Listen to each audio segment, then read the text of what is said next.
Hi, I'm Barbara Rimkunis, and this is your Exeter History Minute. Each spring, when we push the clocks ahead for daylight saving time, we work ourselves into an annual conniption about the entire process. Why do we bother with all this? Are we really saving any daylight hours? Every story about daylight saving time begins with Benjamin Franklin. It was his idea to shift the official clock forward to take advantage of a later sunset, but nobody really took Franklin seriously. For most of human existence, people simply got up when the sun rose. The cows and chickens were up, so the people got up as well. It didn't matter much what time it was. But in the 19th century, as the Industrial Revolution advanced, people were paid by the hour, and it seemed like a good idea to have everybody show up at the same time. With no artificial lighting, the workday was adjusted in summer and winter to take advantage of natural lighting.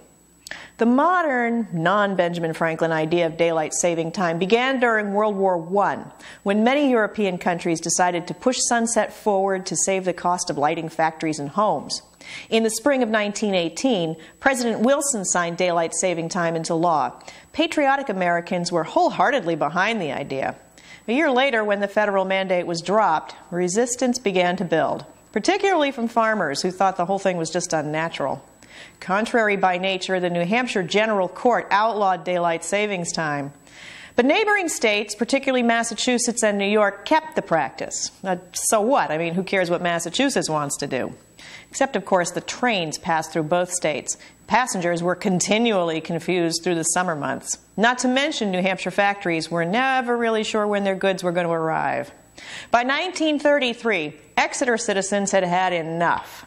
They voted on the warrant to observe daylight saving time after a straw poll indicated the majority of people in town favored it. Although it wasn't official for state purposes, the Chamber of Commerce, school board, and local churches all agreed to follow the system. The only place in town still running on Eastern Standard Time was the post office. FDR reintroduced daylight saving time during World War II, but it wasn't until the Uniform Time Act was passed in 1966 that the nation, with only a few exceptions, finally adopted daylight saving time for real. So now it's an annual ritual, and to some degree an annual debate. Whether you think the extra time in the evening is worth it or not, just keep in mind that time doesn't really exist anyway.